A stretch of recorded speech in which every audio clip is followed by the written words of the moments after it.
श्री शिवाय नमस्ते बहन। दोस्तों, जैसे कि आप जानते हैं कि नवरात्रि के दिन चल रहे हैं और 16 अप्रैल को पड़ रही है चैत्र नवरात्रि की अष्टमी और विशेष रूप से मंगलवार की अष्टमी। दोस्तों, ये जो दिन है ये बहुत ही बड़ा और विशेष है, क्योंकि ये सबसे बड़ी चीज़ तो है चैत्र नवरात्रि की अष्टमी होती है और वो भी बड़ी और विशेष मानी जाती है। साथ ही में जब वो मंगलवार को पड़ रही होती है तो सोने पे सुहागा वाला काम होता है। इसलिए दोस्तों, आप लोगों को ये बता दें कि मंगलवार की जो अष्टमी है, चैत्र नवरात्रि की अष्टमी को आप हाथ बिल्कुल भी नहीं जाने देना है। और इस दिन आप लोगों को 5 कनेर के फूल वाला ये वाला जो उपाय हम आपको इस वीडियो में बताएंगे, ये आपको करना होगा। इस उपाय को करने के लिए आप जिस भी प्रकार की मनोकामना को पूर्ण करेंगे, वो साथ ही आपकी मनोकामना पूर्ण होगी। जो भी मांगेंगे वो आपको ज़रूर मिलेगा। जितनी भी प्रकार की जो भी दिक्कत परेशानी चल रही है, सारी दूर हो जाएगी और आपकी सारी मनोकामना इस उपाय को करने से पूर्ण होगी।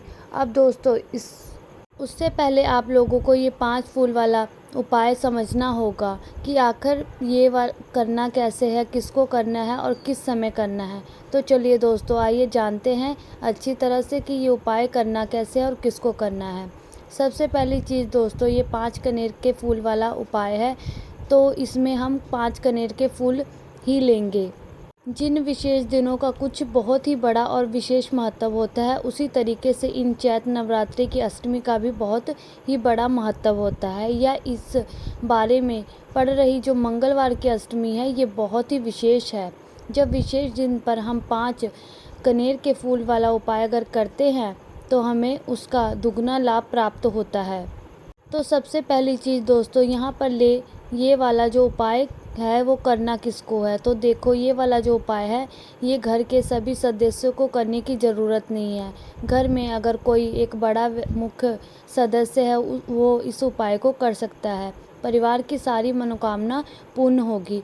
सुख और शांति के लिए अगर वे घर परिवार के शांति के लिए ये उपाय करता है, घर में सुख शांति भी बनी रहेगी और जो भी मनोकामना होगी वो पूर्ण होगी। अगर चाहे तो घर परिवार में से एक अलग अलग भी अपने लिए ये वाला उपाय कर सकते हैं। अगर उनकी कोई अपनी खुद की विशेष कोई मनोकामना है, तो अगर कोई व्यक्ति घर पूरे परिवार के लिए ये वाला उपाय करना चाहता है तो वो भी कर सकता है। विशेष रूप से अगर आप पूछो तो घर की जो बड़ी महिलाएं बहनें होती हैं, वही इस उपाय को करे तो उसका फल पूरे परिवार को मिलता है। और अगर किसी कारणवश घर की महिलाएं उपस्थित ना हो, तो जो घर का बड़ा व्यक्ति है, जो आदमी है, वो भी इस उपाय को कर सकता है। सुबह के समय करना है कि शाम के समय करना है। तो देखो, विशेष रूप से अगर आप पूछो तो इस उपाय को आप सुबह के समय कर लो, ज़्यादातर बेहतर रहेगा। बाकी आप लोग इस उपाय को शाम के समय भी कर सकते हो, ऐसी कोई दिक्कत वाली बात नहीं है। पर कोशिश आपकी होनी चाहिए कि आप पूरी कोशिश करें कि आप सुबह के समय ही ये उपाय कर लो। आप लोग इस उपाय को ज़रूर करना। अब उपाय को कितने समय से लेकर कितने समय के बीच करना है, देखो, सुबह अगर आप कोई भी उपाय कर रहे हो तो जितना जल्दी हो सके उतना आप उपाय करने की कोशिश करना। बाकी 10-11 बजे तक भी अगर आप उपाय करते हो तो भी कर सकते हो। उपाय का कोई फिक्स समय नहीं है। अगर आप शाम की बात कर रहे हो तो आप प्रदोष काल के समय ये उपाय को कर सकते हो। अगर आप उपाय को भी करते हो तो आपको उसका फल मिलेगा। अगर आप शाम भी देर होने लगी तो इसलिए आप 8 बजे से पहले इस उपाय को कर लीजिए, तो भी आपको इस उपाय का फल मिलेगा। तो अब दोस्तों, समझते हैं कि इस उपाय की विधि क्या है और ये उपाय आपको करना कैसे है। तो देखो, सबसे पहली चीज़ 5 कनेर के फूल वाला उपाय है। तो सीधी सी बात है कि 5 कनेर के फूल तो इसमें लगेंगे ही, ठीक है। अब जो 5 कनेर के फूल हैं, देखिए दोस्तों, आप लोग ये समझने की कोशिश करिए कि जो 5 कनेर के फूल हैं ये तो आपको लेके आने ही हैं यहाँ पे। उसके साथ ही आपको ये बात का भी ध्यान रखना होगा कि फूल आपको बहुत आसानी से मिल जाएंगे। तो आप इसमें ये नहीं कह सकते हैं कि आपको फूल नहीं मिले। किसी के घर में भी लगे हुए मिल जाएंगे, या रोड पर भी इसके पेड़ लगे होते हैं तो वहाँ से भी आप तोड़ सकते हैं। आपको पीले कनेर के फूल ही लेना है। कितने लेना है? तो 5 लेना है, 5 से ज़्यादा नहीं ले सकते हैं, क्योंकि ये उपाय को करने के लिए हमें 5 कनेर के फूल ही चढ़ाने होंगे। अब ये 5 पीले फूल जैसे ही आप लोग ले लेते हो, अगर आपको सुबह जल्दीबाजी में मतलब फूल ना मिले तो आप पहले से भी अपने घर में 5 कनेर के फूल रख सकते हो। अगर सुबह सुबह ताज़ा मिल जाए तो अच्छी बात है, बाकी शाम के समय आप लोग कर रहे हो तो इसे तोड़कर रखना, क्योंकि शाम के समय फूल नहीं तोड़ने चाहिए।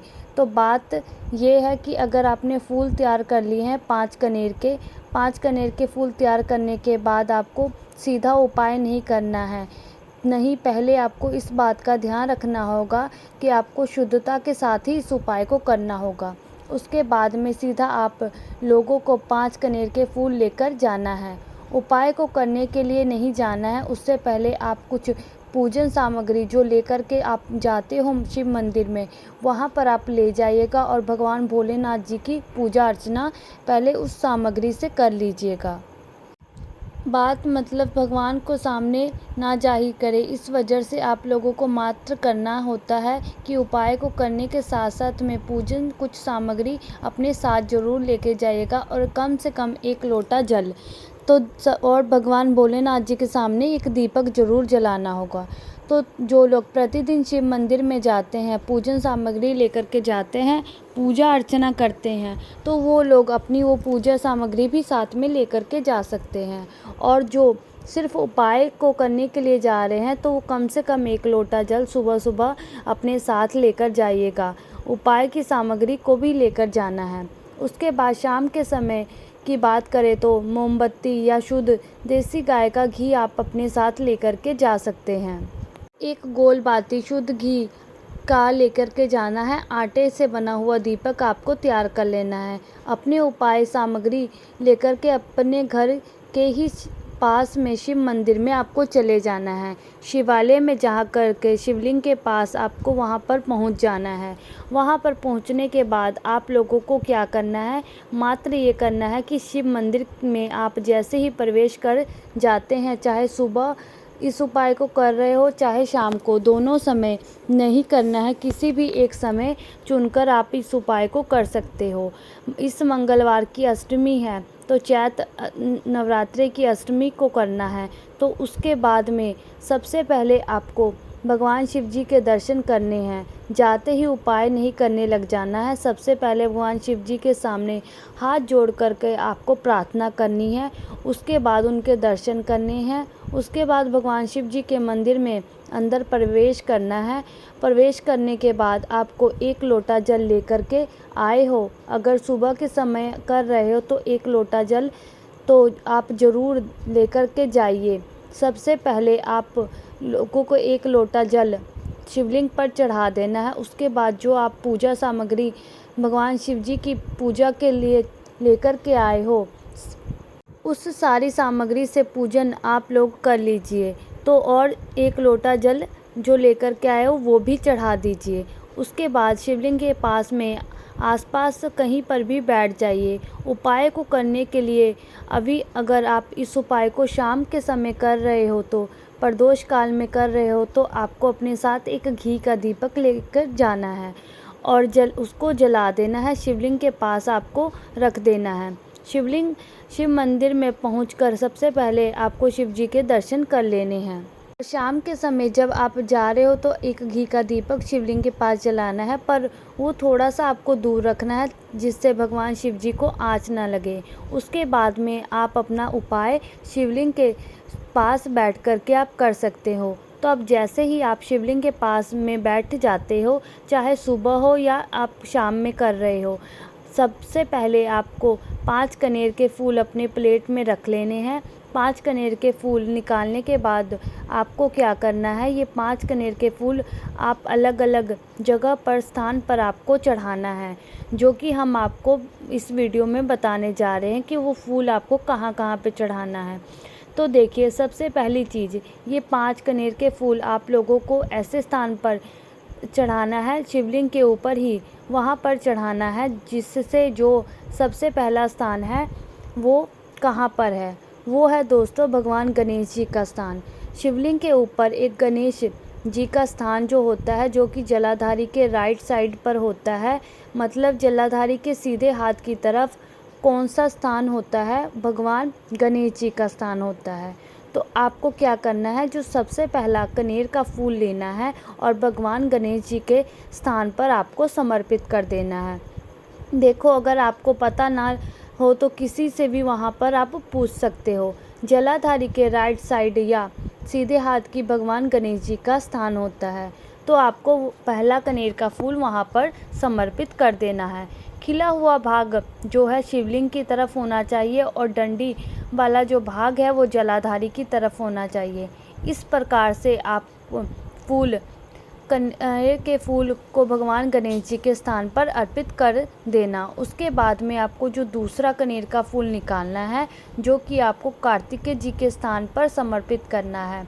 ये कार्तिकेय जी का जो स्थान होता है गणेश जी के स्थान से विपरीत दिशा में होता है, जलाधारी के लेफ्ट साइड में होता है, जलाधारी के उल्टे साइड में होता है। जहाँ पर आपको कार्तिकेय जी का स्थान होता है, वहाँ पर आपको दूसरा कनेर का फूल समर्पित कर देना है।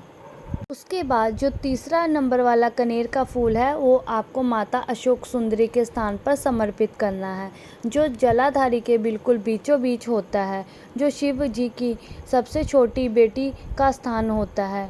तो खिला हुआ जो भाग है शिवलिंग की तरफ होना चाहिए और डंडी वाला जो भाग है वो जलाधारी की तरफ होना चाहिए। इस तरीके से आपको जलाधारी के बिल्कुल बीचों बीच तीसरे नंबर का जो फूल है वो माता अशोक सुंदरी वाले स्थान पर आपको अर्पित कर देना है। उसके बाद में दोस्तों चौथे नंबर का जो फूल है आपको क्या करना है, चौथे नंबर का जो फूल है आपको समर्पित करना है जहाँ शिव की 5 बेटी का स्थान होता है, मतलब शिवलिंग के ऊपर वाले एक जल पात्र टंगा हुआ होता है, जिसमें माता भगवान शिव जी की 5 बेटियों का स्थान होता है। जया, विषहरा, शामली, बारी, ताउरी देवी का स्थान होता है या खिलकर रखा होता है, क्योंकि ये चौथे नंबर का जो फूल है चढ़ाना है आपको शिवलिंग की 5 बेटियों के नाम से स्मरण करके। कोशिका करना, स्मरण कर लो, नहीं भी करोगे तो भी कोई दिक्कत वाली बात नहीं है। हम आपको वापस से बता रहे हैं, जया, विषहरा, शामली, बारी, दोत्री और देव, इन 5 बेटियों का नाम लेकर के आपको उस पात्र के अंदर जो चौथे नंबर का फूल है वो आपको समर्पित कर देना है। अगर वो पात्र टंगा हो तो शिवजी की 5 बेटियों का नाम लेकर उसमें आपको चौथे नंबर वाला फूल उसमें अर्पित कर देना है। माता जगदम्बा जी के हस्त कमल का शिवलिंग के पास कहीं पर भी जलाधारी के ऊपर ना चौथे नंबर का फूल आप अर्पित कर सकते हैं। उसके बाद में 5वें और आखिरी नंबर का जो कनेर का फूल है वो आपको शिवलिंग के ऊपर समर्पित कर देना है। उससे पहले आपको, मतलब जिस मंदिर में उपयुक्त कर रहे हो, मंदिर में अगर त्रिशूल लगा हुआ है तो त्रिशूल का एक मध्य भाग होता है, जिस मध्य भाग में 3 जो मतलब निकले हुए त्रिशूल के ठीक ही उस मध्य भाग पर ही इससे त्रिशूल, अगर आप मंदिर में हो तो भाई मध्य भाग में इस 5वें नंबर के कनेर का फूल को छुआ करके आपको शिवलिंग पर समर्पित कर देना है। बस आपको इतना ही करना है। उसके बाद आपको वहाँ पर बैठ करके भोलेनाथ जी से जो भी आपकी मनोकामना है, जो भी आपकी दुख तकलीफ़ें हैं, वो आपको भोलेनाथ जी से बोल देनी है। फिर आप देखेंगे कुछ ही दिनों में जितनी आपकी परेशानी है सब भोलेनाथ जी दूर कर देंगे, दूर कर देंगे, दूर कर देंगे।